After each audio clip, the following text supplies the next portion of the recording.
It's hard to believe that right up until the 60s, surfers were braving even the coldest waves in nothing but a pair of togs. These days, wetsuits are a second skin for any serious surfer. Living in Victoria, unfortunately, we don't have the luxury of warm water, so having a good wetsuit is a must, and so every surfer down here will generally have a bunch of wetsuits. There's just one problem. Neoprene, the waterproof synthetic rubber that most wetsuits are made from, is next to impossible to recycle. Being a surfer, you do have a strong affinity with the environment and with your local environment, so doing a small thing to help reduce your negative impact on that environment and help keep our oceans cleaner is something that's really important. As one of the largest manufacturers of wetsuits in the world, Rip Curl have become increasingly aware of their environmental footprint. I think in particular in the last decade, the business has been on a journey to ensure that everything that we do within the business is more of a closed loop and more sustainable. And a lot of it's been driven by our consumers. Rip Curl's environmental social governance manager, Shasta O'Loughlin, has spent years searching for a way to keep customers' old wetsuits out of landfill. But until recently, nothing had stuck. Neoprene's a really hard material. You think someone surfs probably 2 to 3 years in the same suit. It's going in the ocean, which obviously has salt.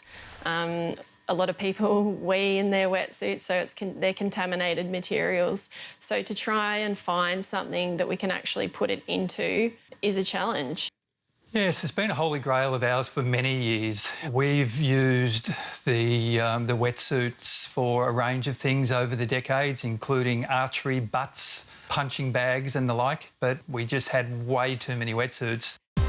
It wasn't until last year that the company finally found a long-term solution by partnering up with international recycling company TerraCycle. Our core business and what we're most known for is the recycling programs that we run for products that are typically not recyclable and would go to landfill. Products like coffee capsules, toothbrushes and toothpaste tube, razors, toys, you name it. Like there's so many of them, and now we are very proud to partner with Rip Curl to make wetsuits recyclable in Australia. Thanks to TerraCycle's unique global resources, all Australians can now bring in or mail old wetsuits of any brand to select Rip Curl stores, where they'll go on to serve a surprising new purpose.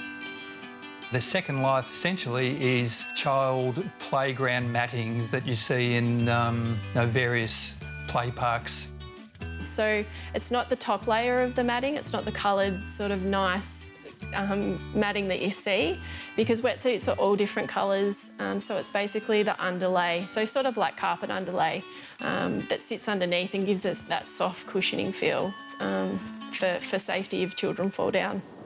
When I first heard about the program, I thought it's a great way to get surfers involved with reducing our impact on the environment.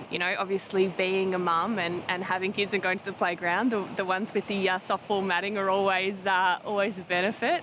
So I think it's a great way to reuse something that would normally go to landfill. The program itself has had such great response from our customers. It feels really good to be able to deliver something that we're so passionate about. And now we want to expand globally. So I'm in discussions on a European and a US expansion on this.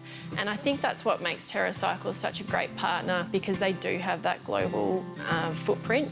We need to change our mindset and think that everything can be recyclable. The question is who is willing to pay for it and run those schemes, and are we willing to innovate and look for local companies that can take the material and turn it into something useful?